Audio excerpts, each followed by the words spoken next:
Hello friends, welcome to my channel Learning Electronics. In this lecture number 9 of root locus, we are going to study rule number 4 and 5 of drawing root locus, that is calculation of angle of asymptotes and centroid point.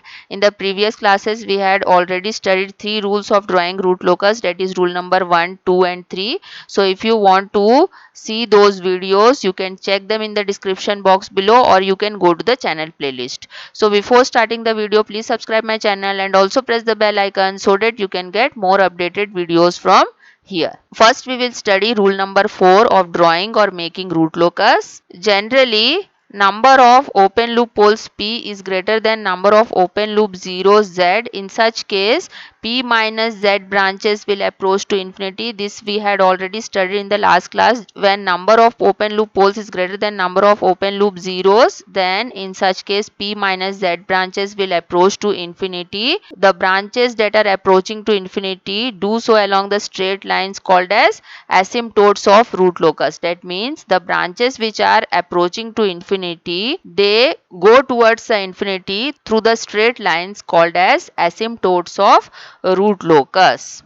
Asymptotes are the guidelines for the branches approaching to infinity. The angle of asymptotes is given by the formula theta is equal to 2q plus 1 into 180 degree divided by p minus z, where p is the number of open loop poles in the open loop transfer function of the system and z is the number of open loop zeros in the open loop transfer function of the system. Here q is equal to 0, 1, 2 up to p minus z minus 1. So in this way we can calculate the q to use in this formula. So in the rule number 4 we can conclude that the number of asymptotes will be equal to number of branches approaching to infinity. So if we know the number of branches approaching to infinity by the formula p minus z, then we can say that p minus z number of asymptotes we have in the root locus.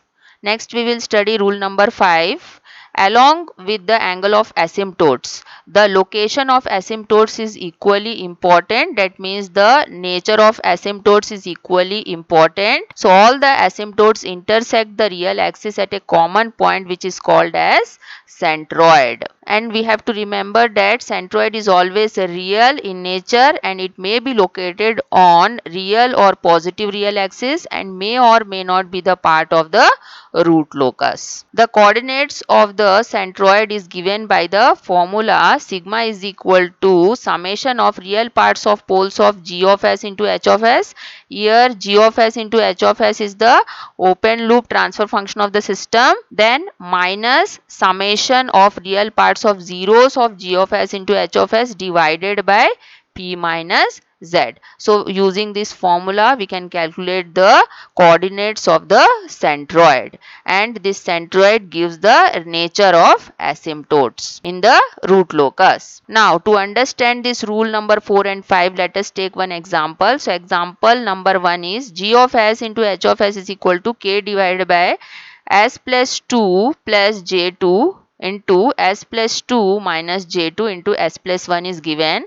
Calculate the angle of asymptotes and centroid. So first we will find out the zeros from this open loop transfer function g of s into h of s. In the numerator we cannot see any s term here, so zeros are absent here. Then we will calculate the poles from the denominator of this transfer function. Here we have two complex conjugate poles, that is at s is equal to minus 2 minus j2, and next pole is at s is equal to minus 2 plus j2, and one pole is at s is equal to minus 1. So total number of open loop poles will be equal to 3 here, and the total number of zeros in this equation is equal to 0. So first we will calculate the angle of asymptotes which is given by this formula. So first we will find out this q value, then only we can find out the value of theta. Q will go up to p minus z minus 1. So here p we got 3,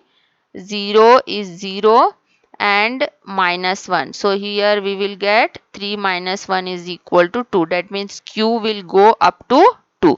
So q will be equal to 0, 1, 2 only. That means 3 asymptotes we will get. So for q is equal to 0, we will find out theta 1. Theta 1 will be equal to 2 into 0 plus 1 into 180 degree divided by p minus z will be 3 minus 0, that means 3. So here we will have 60 degree. Theta 1 will be equal to 60 degree we are getting. Now we are going to find out for q is equal to 1, that is theta 2. So theta 2 will be equal to 2 into 1 plus 1 into 180 degree divided by p minus z will be 3 minus 0, which is equal to 3.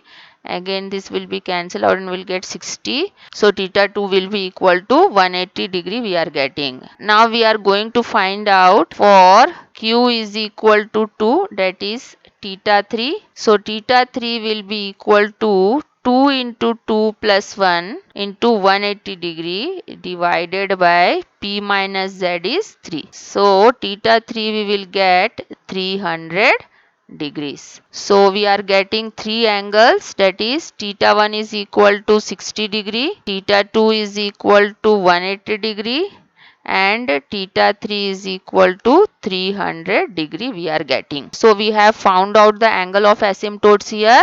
Now we are going to find out the coordinates of centroids given by this formula. So the centroid is given by sigma, which is equal to summation of real parts of poles of g of s into h of s. So we'll take this equation. Here one pole is at s is equal to -1. So we can take -1 here, and here we have real part is -2. So -2 we will take.